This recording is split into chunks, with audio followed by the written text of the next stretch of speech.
বাংলা সিনেমার খলনায়ক যার নাম শুনলেই দর্শকের মনে আসে মারামারি কিংবা অ্যাকশনের দৃশ্য, সেই মনোয়ার হোসেন ডিপজলের বিরুদ্ধে এবার গুরুতর অভিযোগ আনলেন এক নারী। ভুক্তভোগী তাকে মারধর ও অ্যাসিড নিক্ষেপের অভিযোগে মামলা করেন। এই ঘটনায় তোলপাড় শুরু হয়েছে ঢাকার সিনেমা পাড়ায়।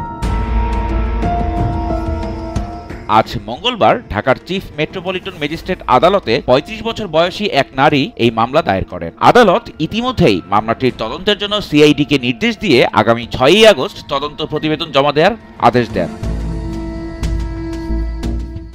ঘটনার সূত্রপাত গত ২ জুন। বাদী গাবতলী গরুরহাটে ডিপজলকে দেখে তার সঙ্গে দেখা করতে যান। ডিপজলের অভিনয়ের মুগ্ধতার প্রশংসা করার চেষ্টা করলে ডিপজল তার সঙ্গে খারাপ ব্যবহার করেন এবং তাকে চলে যেতে বলেন। পরবর্তীতে ওই নারী যেতে অস্বীকার করলে ডিপজল ক্ষিপ্ত হয়ে তাকে মারধরের আদেশ দেন। ডিপজলের সহযোগীরা তাকে টেনে হিঁচড়ে বের করে মারধর করে। এখানে শেষ নয়, অভিযোগ অনুযায়ী এক পর্যায়ে ওই নারীকে অ্যাসিড নিক্ষেপ করা হয়। অ্যাসিডদগ্ধ অবস্থায় ওই নারী ঢাকা মেডিকেল কলেজ হাসপাতালে চিকিৎসা নিয়ে পরবর্তীতে তার চিকিৎসার কাগজপত্র ও মারধরের ছবি আদালতে জমা দেন। মামলাটিতে ডিপজলের সঙ্গে তার একান্ত সচিব ফয়সালকেও আসামি করেন ভুক্তভোগী ওই নারী। এই অভিযোগের সত্যতা কতটুকু? সিনেমার পর্দা পেরিয়ে বাস্তবের এই অভিযোগ ঠিক কতটুকু ডিপজলের ক্যারিয়ারে কালো ছায়া ফেলবে তা কেবল সময়ই বলে দেবে।